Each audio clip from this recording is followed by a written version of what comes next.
எப்போதும் உதவி செய், ஒருபோதும் துன்புறுத்தாதே. செய்யும் சேவையை முழு மனதுடன் செய், அதற்கான பலனை எதிர்பார்க்காதே. அடுத்து விழாவின் முக்கிய அங்கமாக தம்மல்லூர் சத்ய சாய்பாபா மையத்தின் இளைஞர்களும் பாலவிகாஸ் மாணவர்களும் இணைந்து நடத்தும் ஓர் நாடகம், நல்லது செய்தால் நல்லதே நடக்கும் என்னும் இந்நாடகத்தை அனைவரும் கண்டு கழிவுங்கள்.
ஓம் ஸ்ரீ சாய்ராம்.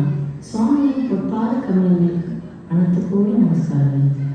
இந்த சுவாமியின் 99வது பிறந்த நாளை முன்னிட்டு SSBC திருமூர் இளைஞர் SSAHV மாணவர்கள் நல்லது செய்தால் நல்லதே நடக்கும் என்னும் சிறு நாடகம் படைக்க உள்ளனர். இந்த கதை முழுக்க சித்தரிக்கப்பட்ட கதையா? இந்த கதையில் வரும் பெயர், கதாபாத்திரம் யார் மனதையும் புண்படுத்தும் நோக்கத்தில் எடுக்கப்படவில்லை. சுவாமி சத்ய சாய்பாபாவின் ஆசீர்வாதத்துடன் கதைக்குள் செல்லலாம்.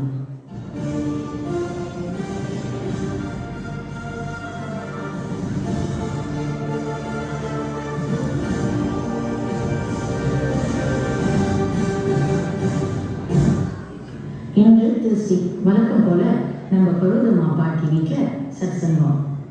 சத்ய சாய் பக்தரான அவங்களுக்கு பஜன், வேதாணி, ஆன்மீகத்தில் ரொம்ப இன்ட்ரெஸ்ட். அக்கப்பக்கத்தில் இருக்கிற சிறு பிள்ளைங்க எல்லோருக்கும் சத்சங்கம், பஜனை நடத்தி வந்தாங்க. அவங்களுக்கு கிருஷ்ணான்னு ஒரு மகனும் கார்த்திக், திவ்யான்னு 2 பேர பிள்ளைங்களும் இருக்காங்க.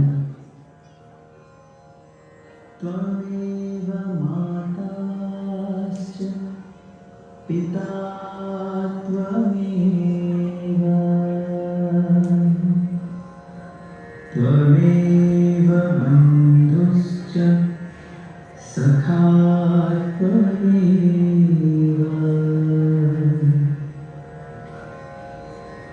त्वमेव विद्या द्रविणं त्वमेव त्वमेव सर्वं श्री साई देवा. என்ன ஒரு அருமையான சத்சங்கம்! இந்த நாளுக்கு நான் சுவாமிக்கு தான் நன்றி சொல்றேன். சரி, இன்னைக்கு சுவாமியோட டெய்லி மெசேஜ் என்னன்னு பார்க்கணும். நல்லதே செய், பலனை எதிர்பார்க்கலாம். சுவாமி என்ன சொல்றாருன்னா, நம்ம டேபிள் டென்த்தில் எப்பவுமே நல்லதே நினைக்கணும், நல்லதே செய்யணும், அதுவும் எதையும் எதிர்பார்க்காம. உதாரணத்துக்கு ஒரு மரத்தை எடுத்துக்கோங்க. என்னதான் நம்ம மரங்களை பாதுகாக்காம விட்டாலும் எந்த ஒரு வேறுபாடும் இல்லாம எல்லோருக்கும் சரிசமமான நிலைத்தான்.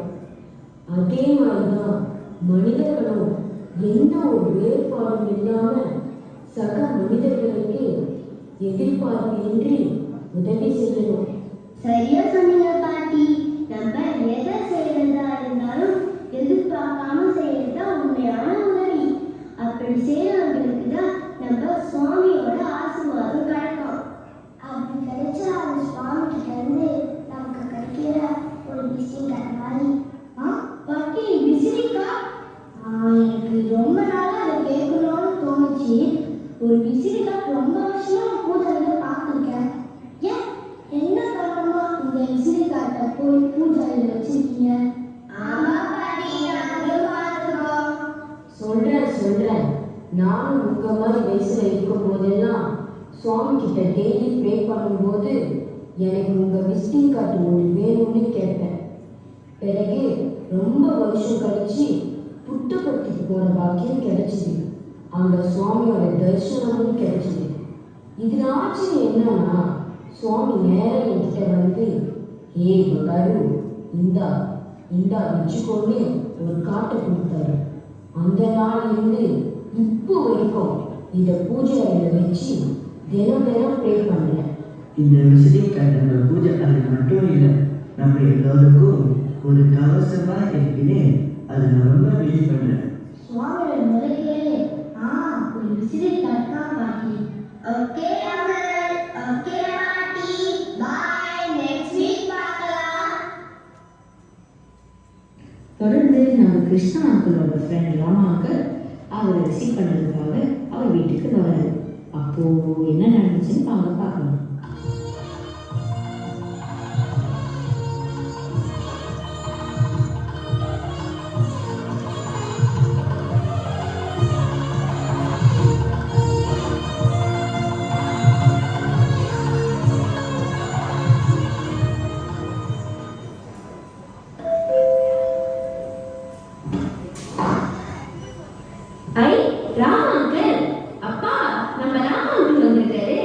ராமா உணவராமா வந்து உட்காரு. உன்னை பார்த்து ரொம்ப நாள் ஆச்சு. என்ன பக்கம்? இல்லை கிருஷ்ணன், மகனுக்கு கல்யாணம் வச்சிருக்கேன். நீயும் பசங்க கண்டிப்பா வரணும். கண்டிப்பா வந்துடணும். திவ்யா அங்கிளுக்கு டீ எடுத்துடுவா. அப்புறம் கிருஷ்ணா, உன் ஃபேமிலி எல்லாம் நல்லா இருக்காங்களா? அப்புறம் திவ்யாவும் கார்த்திக்கும் என்ன ஜாப் பண்றாங்க? நம்ம திவ்யா சொந்தமா ஒரு ஆர்வ கம்பெனி வச்சு நடத்துறா. இப்போ அந்த கம்பெனிக்கு பாஸாவும் இருக்கா. அவளை பத்தி சொல்றதுக்கு ஒரு குறையும் இல்லை. என்னோட கவலைனா கார்த்திக் பத்தி தான். கார்த்திக் ஐயன் அவன் ரொம்ப நல்ல பையன். அவனுக்கு என்ன கவலை? ராமா எப்படி சொல்றது, அவனுக்கு ஃபேமிலி நட்பே சுத்தமா இல்லை. அவனுக்கு அவரோட சோசியல் ஒர்க் மேல மட்டும்தான் கவனம் இல்லை. கொஞ்சம் கூட பொறுப்பு இல்லை. இதோ கார்த்திகே வந்துட்டான். ஹாய் கார்த்திக், எப்படி இருக்க? ஓ ராமங்கர், நான் நல்லா இருக்கேன். நீங்க எப்படி இருக்கீங்க? ரொம்ப நல்லா இருக்கு கார்த்திக். அப்பா அதுதான் ரொம்ப நாள் வெயிட் பண்ணேன். ஷோ என்ன அப்பா மறந்துட்டீங்களா? நாளைக்கு ஸ்கூல் ஃபீஸ் கட்ட கடைசி நாள். அடக்கடவுளே, மறந்துட்டேன். சரி நாளைக்கு தானே. அப்பா கண்டிப்பா நாளைக்கு ஸ்கூல்ல வந்து கட்டிடுறேன். சரிப்பா விளையாடுவார். சரி சரி கிருஷ்ணா, நானே கிளம்புறேன். நிறைய இடத்துக்கு கற்றுக் கொடுக்கணும். சரி ராமா, பார்த்துக்கிட்டு வரேன்.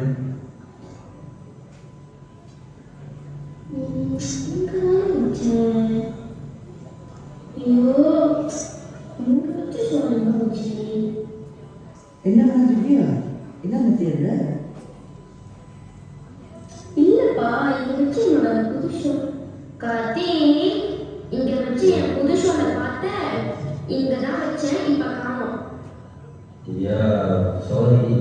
அந்த ஷால் நான் வேலை முடிஞ்சு வீட்டுக்கு வர வழியில ஒரு வயசான பாட்டி உள்ளுல நடிக்கிட்டு இருந்தாங்க.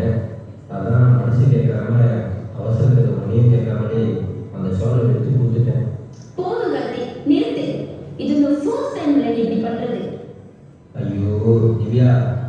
எப்படி அந்த பாட்டி கஷ்டப்படுறத பார்த்தும் பார்க்காமலேயே இருக்குது. நீயே சொல்லு. அதுவும் இல்லாமல் அவங்கள பார்க்க அப்படியே நம்ம வெள்ளச்சி பாட்டி மாதிரியே இருந்தாங்க. இதே நம்ம பாட்டினா நம்ம அப்படியே விட்டுட்டு வந்துக்குமா சொல்லு. உன்னை திருத்தவே முடியாது கார்த்தி. சுவாமி, நீங்கள் தான் என்னை திருத்தணும். கடவுளே. கார்த்திக் ரொம்ப கவலையாக கிளம்பிட்டாரு. The next day, திவ்யா அவங்க ஆஃபீஸ்க்கு என்டர் ஆனாங்க. அப்போ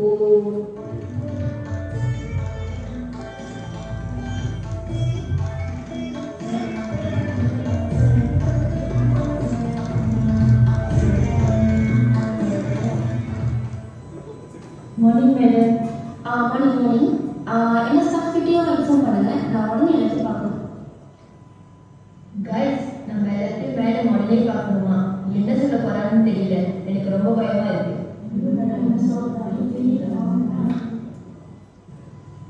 இந்த ஒரு மாசமா நம்ம கம்பெனி எதிர்பார்க்காத அளவுக்கு லாஸ். 10 வருஷம் அது லாஸ். எதனால? இப்படியே போனா நம்ம கம்பெனியை இழுத்து சாப்பிட்டு போக வேண்டியதான். உங்களால இதுக்கு ஏதாவது சொல்யூஷன் இருந்தா என்கிட்ட ஷேர் பண்ணுங்க. ஏதாவது பண்ண முடியுமான்னு பார்ப்போம்.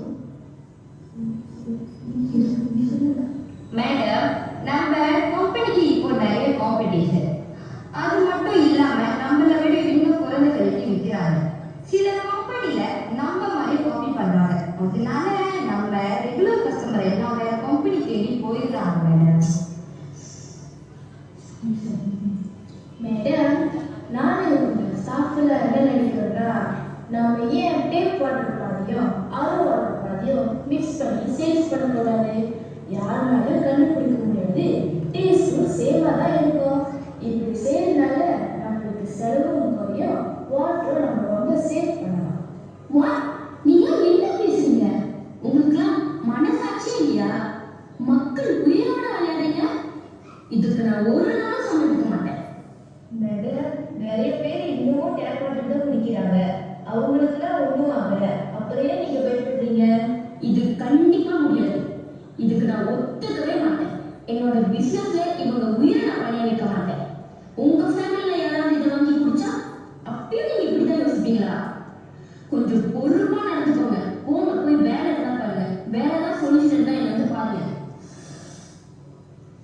ஐயோ, ஏன் உங்களுக்கு சொன்னா புரிய மாட்டேங்குது? இதை விட வேற வழியே இல்லை. நம்ம மேடம் சொல்றது என்ன தப்பு இருக்கு? அவங்க சொல்றது எல்லாம் உண்மைதாங்க. நம்ம அப்படிலாம் பண்ணக்கூடாது, அது பெரிய தப்பு. பிரஷர், நீ கொஞ்சம் பேசாம இரு. இந்த பிசினஸ்ல இதெல்லாம் சாதாரணம். பிசினஸ் லாஸ் ஆகாம இருக்கணும்னா இதை தவிர வேற வழி இல்லை. பிசினஸ் லாஸ்ல போனா உனக்கும் எங்களுக்கும் வேலை இல்லாம போயிடும். பரவாயில்லையா? அதோட நம்ம கம்பெனியை செட் அப் பண்ண வேண்டியதான். நாங்க இதை கண்டிப்பா பண்ணதான் போறோம். ஆனா பிரஷர், இதை பத்தி நீ மேடம் கிட்ட ஒரு மூச்சு கூட விடக்கூடாது. கொஞ்ச நாள் தான், அப்புறம் பிசினஸ் டெவலப் ஆயிடுச்சுன்னா கண்டிப்பா மேடம் சந்தோஷப்படுவாங்க. ஸோ நாளைக்கு நம்ம 50-50 டேப் வாட்டர் மிக்ஸ் பண்ணி டைம் ஷேர் பண்ணுவோம். பிரஷர், வேற வேணுமா வேணாமா? பேசாம நாங்கள் சொல்ற மாதிரி செய். போய்விட வழியே பாரு. மிஸ் திவ்யா எவ்வளோ சொல்லியும் பெர்மிஷன் இல்லாமல் ஒரு சில பொறுப்பில்லாத ஸ்டாஃப் இவரே தான் முடிவெடுத்திருக்காங்க. பிரசாத்துக்கு இது சுத்தமாக பிடிக்கல. பண கஷ்டத்தோட போறாரு. கார்த்திக் இப்போ அவரோட சன் சூர்யாவோட ஸ்கூல் ஃபீஸ் பே பண்ணுறதுக்காக ஸ்கூலுக்கு போறாரு. அப்போ அங்கே ஒரே கூட்டமாக இருந்தாங்க. என்னன்னு பார்க்க போனாரு நம்ம கார்த்திக். அவங்க என்ன நினைச்சுன்னு வாங்க சேர்ந்தே பார்க்கலாம்.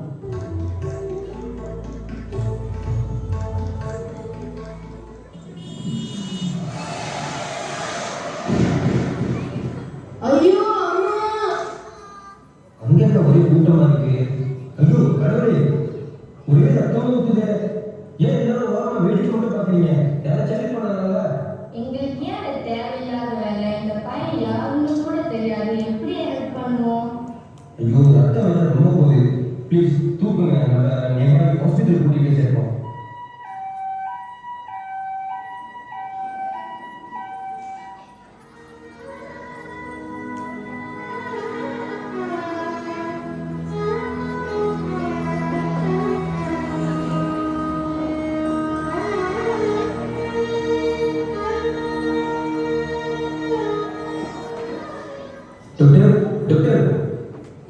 இந்த பாய்க்கு எக்ஸிடென்ட் ஆயிடுச்சு, ட்ரீட்மெண்ட் பண்ணுங்க. சார், இந்த பாய்க்கு ரொம்ப ப்ளீடிங் ஆயிருக்கு. இப்பவே உடனே ரத்தம் ஏற்றணும், இல்லைன்னா உயிருக்கே ஆகுது. ஐயோ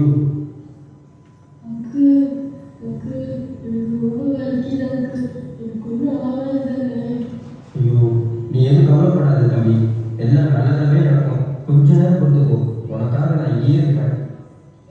சார், உங்க பேரு? கார்த்தி. டாக்டர், அந்த பாய்க்கு எதுவும் ஆபத்து இல்லை, ஆள் ஓகே? கார்த்தி சார், இந்த பாய்க்கு உடனடியாக ஆப்ரேஷன் பண்ணி ஆகணும். அப்போ டாக்டர் உடனே டிலே பண்ணாம சீக்கிரமா ட்ரீட்மெண்ட் ஸ்டார்ட் பண்ணுங்க. ஓகே சார், நீங்கள் டிபாசிட் ஒரு 500 மட்டும் பே பண்ணிடுங்க, உடனடியாக ட்ரீட்மெண்ட் ஸ்டார்ட் பண்ணிடலாம். 500 கடவுளே!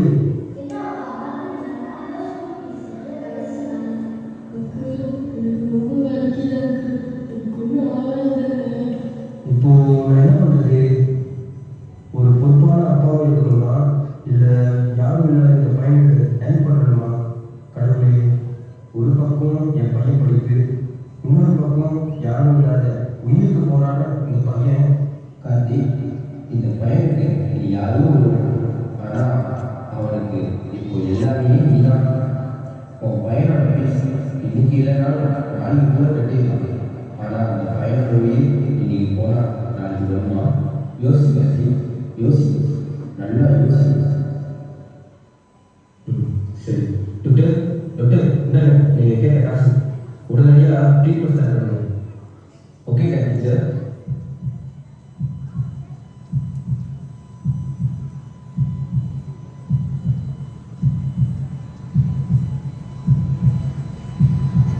ஒரு சில மணி நேரம் கழித்து சுவாமியோட கிருபையினால் ட்ரீட்மெண்ட்டும் சக்ஸஸ்ஃபுல்லாக முடிஞ்சிச்சு. டாக்டர் நம்ம பேஷண்ட்டை சந்தோஷமாக கூட்டிகிட்டு வந்தார்.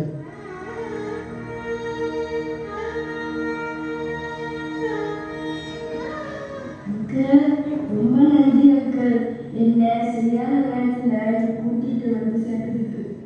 சரி பரவாயில்லையா தம்பி, உனக்கு சீக்கிரம் உடம்பு சரியாயிடும், கவலைப்படாத. இந்த ஃபோட்டோ வச்சுக்கோ. இது என்ன அங்கிள்? தம்பி, இது சுவாமியோட விபூதி பிரசாதம். இதை நீ வச்சுக்கோ, ஒரு தனி தைரியமே வரும். இதுதான் உனக்கான வயசு. டெய்லி இதை வச்சுக்கோ.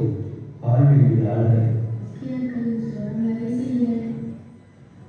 சார், பில்லு வர முடியுங்க. கொடுங்க டாக்டர், ரொம்ப தேங்க்ஸ் டாக்டர். பார்த்தீங்களா நம்ம கார்த்திகோட சேவையை? இப்போ நம்ம கார்த்திகாவோட சேவையெல்லாம் செஞ்சுட்டு அதே ரத்த கரையோட நேராக வீட்டுக்கு போகிறாரு. அப்போது அங்கே ஒரு பெரிய பூகம்பமே நடக்க போகுது.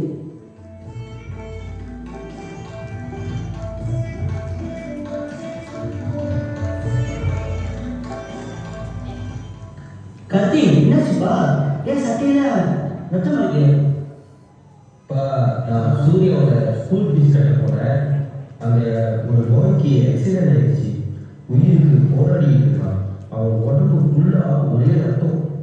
அவனை உடனே ஹாஸ்பிட்டல் கூட்டிகிட்டு போயிருக்கிறோம். ஆனால் அவங்க ஒரு ஆள் கூட உதவி பண்ணாங்க. அப்போது நான் பக்கத்தில் இருந்த ஹாஸ்பிட்டலுக்கு கூட்டிகிட்டு போய் சேர்த்தேன். வா, எப்படி கார்த்தி? இப்போ அந்த பையன் நல்லா தானே?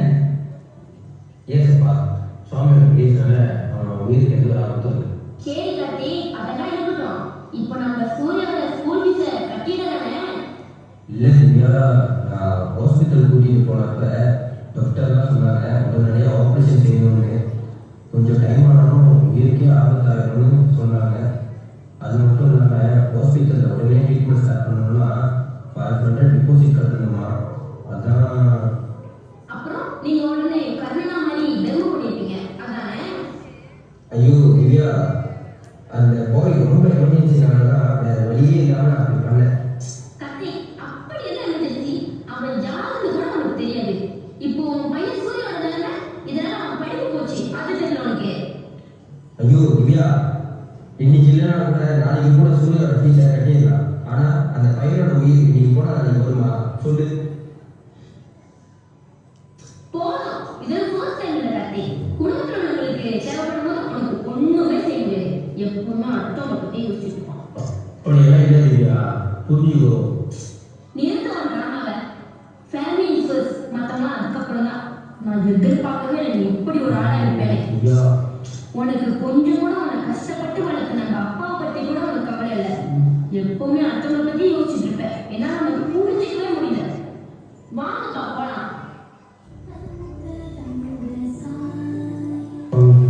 ஏன் எனக்கு மட்டும் ஏன் எப்போதும் எனக்கு மட்டும் இப்படி நடக்குது? நான் என்ன தப்பு பண்ணேன்? நீங்கள் தான் சின்ன வயசுல நல்லது பண்ணணும், நல்லது பேசணும், சிவப்பாடுங்க. அது மட்டும் இல்லாமல் அதெல்லாம் சொல்லி கொடுத்தீங்க. அப்போது நான் பண்ணது என்ன தப்பா? நீங்களே சொல்லுங்க சொல்லி தப்பா?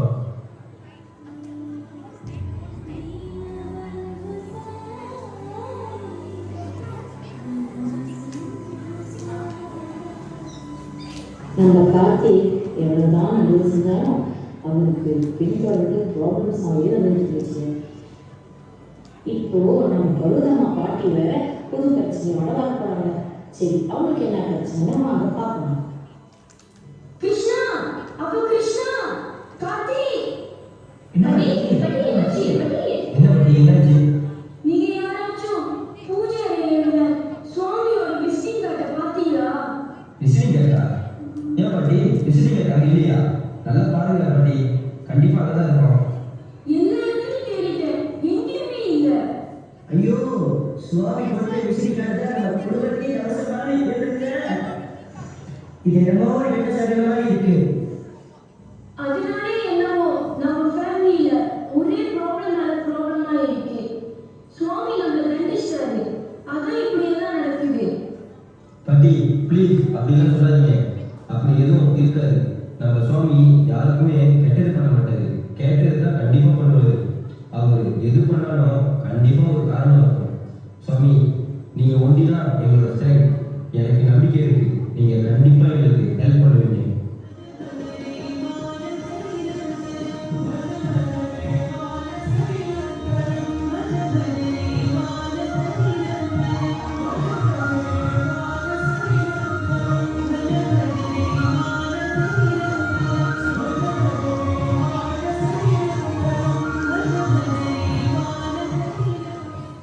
பார்த்தீங்களா, நம்ம பழுதம்மா பாட்டியோட ஃபேமிலியில இவ்வளோ நாளாக பொக்கிஷமாக பாதுகாத்து வந்த சுவாமி கொடுத்த அந்த விசிட்டிங் கார்டு காணாமல் போயிடுச்சு. அப்போ கூட நம்ம கார்த்திகோட ஃபேத் கொஞ்சம் கூட குறையுங்க. அதை இது திவ்யாவோட ஸ்டாஃபான நம்ம பிரசாத் மன கஷ்டத்தில் சென்டருக்கு வியாழக்கிழமை போயிருக்காரு. இங்கே கொஞ்சமாக அட்டென்ட் பண்ணியிருக்காரு. அங்கே தாங்க கதையில் ஒரு பெரிய ட்விஸ்ட்டு.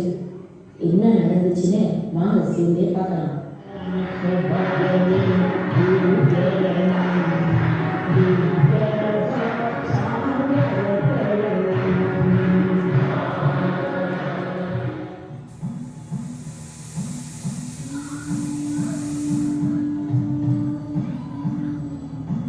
தம்பி, நான் இங்கே உட்காரலையா? உட்காருங்க. என்ன தம்பி, ஒரே குழப்பத்தில் இருக்கிற மாதிரி தெரியுது. உங்களுக்கு அப்படி என்ன ப்ராப்ளம்? என்கிட்ட சொல்லுங்க. இல்லை ஐயா, நான் ஒரு பெரிய சிக்கல்ல மாட்டிட்டேன். எனக்கு என்ன பண்றதுன்னே தெரியல. ஓ, திவ்யாவோட பிஸ்னஸ் பிரச்சனையா? அது எப்படி உங்களுக்கு தெரியும்? பகவான், எனக்கு நல்லாவே தெரியும். சரி, உன் குழப்பத்துக்கு நான் ஒரு முடிவு கட்டுறேன். நம்ம என்னைக்குமே உண்மையாக இருக்கணும். உண்மைக்கு தான் துணை போகணும். ஒரு நாளும் உண்மைக்கே பயப்படவே கூடாது. கடவுள் எப்பயுமே நம்ம சமாளிக்கிற அளவுக்கு பிரச்சனையை கொடுப்பாரு. அவர் அந்த பிரச்சனையை கொடுத்து அதுக்கு அவர் சொல்யூஷனும் கொடுத்துருவாரு. இன்னைக்கு நடந்ததை வச்சு எதையும் டிசைன் பண்ணக்கூடாது. ஆனால் அது நாளைக்கு மாறிடுறதுனால என் கண்ணை தெரிஞ்சிட்டீங்க ஐயா. ஒரே குழப்பத்துல இருந்த எனக்கு அந்த கடவுளே வந்து பதில் சொன்ன மாதிரி இருந்தது ஐயா. அப்படி என்ன பண்ணுறோம்? நீ நேரம் போய் எங்கே புகார் பண்ணணுமோ அந்த வேலையை உடனடியாக செய்யும்.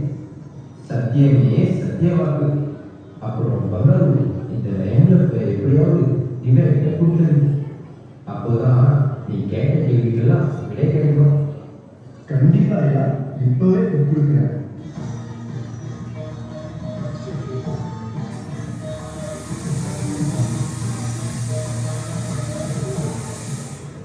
ஐயா ஐயா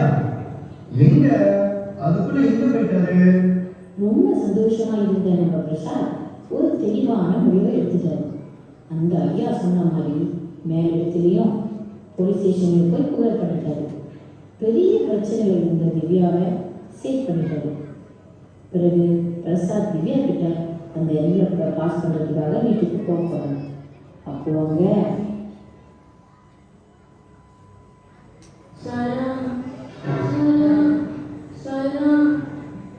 ஷப்பா இப்போ நியூஸ் படிக்கவே இல்லை, பயமா இருக்கு.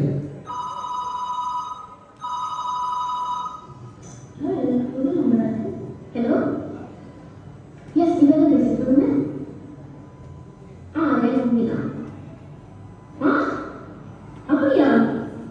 தேங்கோ சுவாமி, ரொம்ப தேங்க்ஸ், ரொம்ப தேங்க்ஸ். கண்டிப்பா கண்டிப்பா. என்னம்மா திவ்யா, என்ன ப்ராப்ளமா? யார் ஃபோன்ல? ஆமாப்பா, கம்பெனி கொஞ்ச நாளாவே லாஸ்ல போயிட்டு இருந்துச்சுன்னு சொன்னல. ஸோ என் ஸ்டாஃப்லாம் எனக்கு தெரியாம ஒரு தப்பு பண்ணிட்டாங்க. ஆனால் சுவாமி புரியல, நம்ம பிரசாந்த் தான் என் பேரையும் கம்பெனி பேரையும் காப்பாற்றிட்டாரு. தேங்க்யூ சுவாமி. மேடம், மேடம், ஐ வாங்க பிரசாந்த், இவ்வளவு நேரம் உங்களை பத்தி தான் பேசிட்டு இருந்தோம். நீங்க மட்டும் இல்லாட்டி நானும் நம்ம கம்பெனில இருக்கையும் நினைச்சு கூட பார்க்க முடியல. ரொம்ப தேங்க்ஸ் பிரசாந்த், ரொம்ப தேங்க்ஸ். எல்லாம் உங்களால தான். அதெல்லாம் இல்லை மேடம். ஐயோ, நாங்கள் பார்க்க வந்த காரணத்தை நான் சுத்தமாகவே மறந்துட்டேன். மேடம், இந்தாங்க இந்த என்வலப் உங்ககிட்ட கொடுக்க சொன்னாங்க ஐயா. நான் எனக்கு ரொம்ப மனக்குழப்பத்தில் என்ன பண்ணுறதுன்னு தெரியாம நம்ம சென்டரில் பஜனுக்கு போனேன். பஜன் முடிஞ்சோடனே அங்கேயே கொஞ்ச நேரம் உட்காந்துட்டேன். அப்போ அவங்க பெரியவர் வந்து உங்ககிட்ட இது கொடுக்க சொன்னார். அது மட்டும் இல்லாம நம்ம கம்பெனி ப்ராப்ளம் கூட அவருக்கு தெரியும். சொல்ல போனா அவர் தான் இதை ரிப்போர்ட் பண்ண சொல்லி ஒரு தெளிவான முடிவை எடுத்து முழு காரணமாகவே இருந்தார். ஆமாவா? கொடுங்க பிரசாந்த், பார்க்குறேன். இந்தாங்க. ஹாய் அங்கிள், ஞாபகம் இருக்கா? ஹாய் தம்பி, எப்படி இருக்கீங்க? நல்லா இருக்கு. நீங்க எப்படி இருக்கீங்க? உடம்புக்கு எப்படி? ஓகே. Okay okay. அப்பா அப்பா, அன்னைக்கு இந்த மாதிரி தான் எக்ஸல் காப்பாத்துனாரு. அப்புறம் வந்து ஹாஸ்பிடல் ஃபீஸ் கட்டாரு. ஓ ஆமாவா? ரொம்ப தேங்க்ஸ் ப்ரோ. இல்லை பார்க்காம வச்சுக்கோங்க. நீங்கள் பரவாயில்ல, பிள்ளைங்க வச்சுக்கோங்க சார். தேங்க்ஸ். அங்கிள் இங்க பாருங்க, நீங்க கொடுத்த போட்டோவும் அப்படி புதிய இப்போ வரைக்கும் வச்சுருக்காங்க. ராஜா, இந்த போட்டோ கூட அப்பா பார்க்குறேன். மேடம், இதே போல தான் அன்னைக்கு அந்த பெரியவர் என்கிட்ட கொடுத்து சொன்னாரு. யார் அந்த பெரியவர்? நான் அவரை பார்க்கலாமா? இல்லை மேடம், நான் அதுக்கப்புறம் அவரை பார்க்கவே இல்லை. என்ன சொல்றீங்க சார்? இது எப்படி சாத்தியமாகும்? நான் கொடுத்த அதே போட்டோவை அந்த பெரியவர் கொடுத்துருக்காரா? அவர் வேற ஏதாச்சும் சொன்னாரா? அவர் பெயரு இல்லை எங்க இருக்கிற ஏதாச்சும் சொன்னாரா? இல்லை சார், நான் எதுவும் கேட்கல. அவர் எதுவும் சொல்லல. இந்த என்வலப் மட்டும் மறக்காம கொடுக்க சொன்னாரு. கார்த்தி, இங்க பாரு. என்ன அதிசயம்? இது நம்ம வீட்ல இருந்த அதே விஜய் கம்பெனில. திவ்யா, இது அதே விசிட்டிங் கார்டு தான். பாட்டிக்கு சுவாமி கொடுத்தாரு, அதே விசிட்டிங் கார்டு தான். காணாம போன அந்த விசிட்டிங் கார்டு இப்ப திரும்ப நமக்கிட்டேயே வந்திருக்கு. அதுவும் எதிர்பார்க்காத வழியில. அப்பா, பாட்டி, இங்க வாங்க, இதை பாருங்க. என்ன கருத்து? நம்ம பூஜை அறையில் இருந்த அதே விசிட்டிங் கார்டு. பாட்டி, நீங்க வச்ச குங்கும விபூதி கூட அழியாம அப்படியே இருக்கு. ஆமா, இது அதே விஷயம் கரெக்டா கட்டி. பாட்டி, அது மட்டும் இல்லாம அவர் கிளம்பும்போது கூட ஒரு வார்த்தை சொன்னாரு. பங்கா. ஆமா, பங்காரோட சொன்னாரு. என்ன? பங்காரவா? அந்த பெரியவர் உன்கிட்ட பங்காரம் நான் சொன்னாரு. அதேதான் சுவாமி என்கிட்ட இந்த விசிட்டிங் கார்டு கொடுக்கும்போது சின்னமா கொடுத்தாரு. ஓ, அப்போ இதெல்லாம் சுவாமியோட திருவிளையாடா? சுவாமியே நேரா வந்து காணாம போன விசிட்டிங் கார்டை அவரே திரும்ப கொடுத்துருக்காரு. அதுவும் நம்ம பிரசாத் கிட்ட எவ்வளவு கொடுத்து வச்ச ஒரு பிரசாத் நீங்க. நீங்க என்ன சொல்றீங்க சார்? எனக்கு நிஜமாவே புரியல. உங்களுக்கு புரியலையா சார்? நம்ம நடமாடும் தெய்வம் பகவான் ஸ்ரீ சத்ய சாய்பாபா அவரே உங்ககிட்ட வந்து உங்களுக்கு ஹெல்ப் பண்ணதும் இல்லாமல் திவ்யாவை என்ன நம்ம ஃபேமிலி எல்லாரையுமே சேவ் பண்ணுறதுக்கு வந்திருக்காரு. சுவாமி, இந்த பிரேயர்ஸ்க்கு பதில் கிடைச்சிச்சு. தேங்க்யூ சுவாமி. ரொம்ப நன்றி சுவாமி.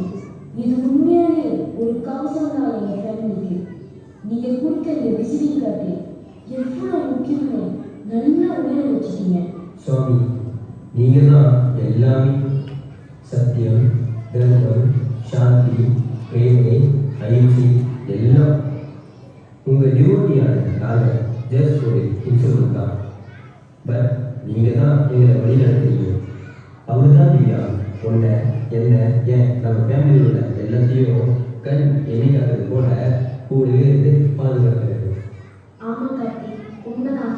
சுவாமி எப்பவும் லவ் ஆன் சர்வ் ஆன்னு சொல்லுவாரு. ஆனால் நான் தான் அந்த லவ்வை ஃபேமிலிக்கு மட்டும் லிமிட் பண்ணிட்டேன். ஆனால் நீ கார்த்திக் அந்த லவ்வை சுவாமி சொன்ன மாதிரி எல்லாருக்கும் பேசிட்டு இருக்க. You are really great Karthik. நீ செஞ்சது நல்லது உனக்கு மட்டும் இல்லை, நம்ம எல்லாத்துக்கும் நல்லதாகவே முடிஞ்சிருக்கு. I'm sorry Karthik, I'm really sorry. உன்னை பிடிக்காம ஏதோ பேசிட்டேன். பரவாயில்ல திவ்யா, நீ இப்போ உணர்ந்து ஃபீல் பண்ணி வாழ்றது கூட நம்ம சுவாமினால தான். நம்ம எல்லாம் ரியலைஸ் பண்ண வேண்டிய டைம் இதுதான். இந்த உலகம் ரொம்ப பெருசு. உலகத்தில் உள்ள எல்லாருமே ஒரு பெரிய ஃபேமிலி. இதுலேருந்து நமக்கு என்ன தெரியுதுன்னா, நம்ம செய்கிற சின்ன சின்ன நல்ல விஷயம் தான் நம்மளோட கஷ்ட காலத்தில் நமக்கு உதவுது. நம்ம நல்லது செஞ்சால் நல்லது நடக்கும், கெட்டது செஞ்சால் கெட்டது மட்டும்தான் நடக்கும்.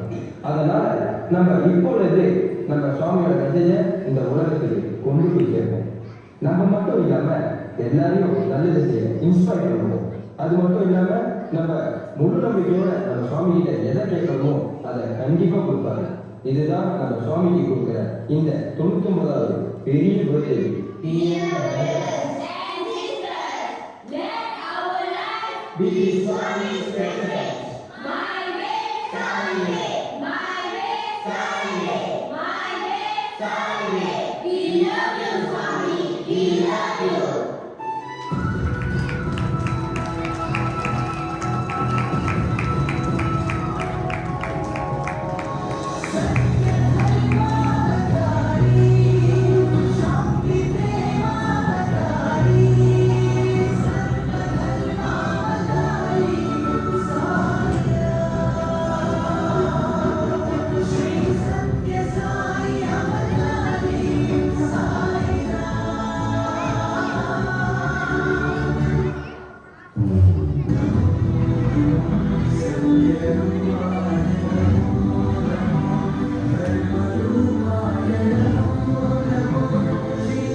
எல்லாம் உங்கள் டிவோட்டியான நாங்கள் ஜஸ்ட் ஒரு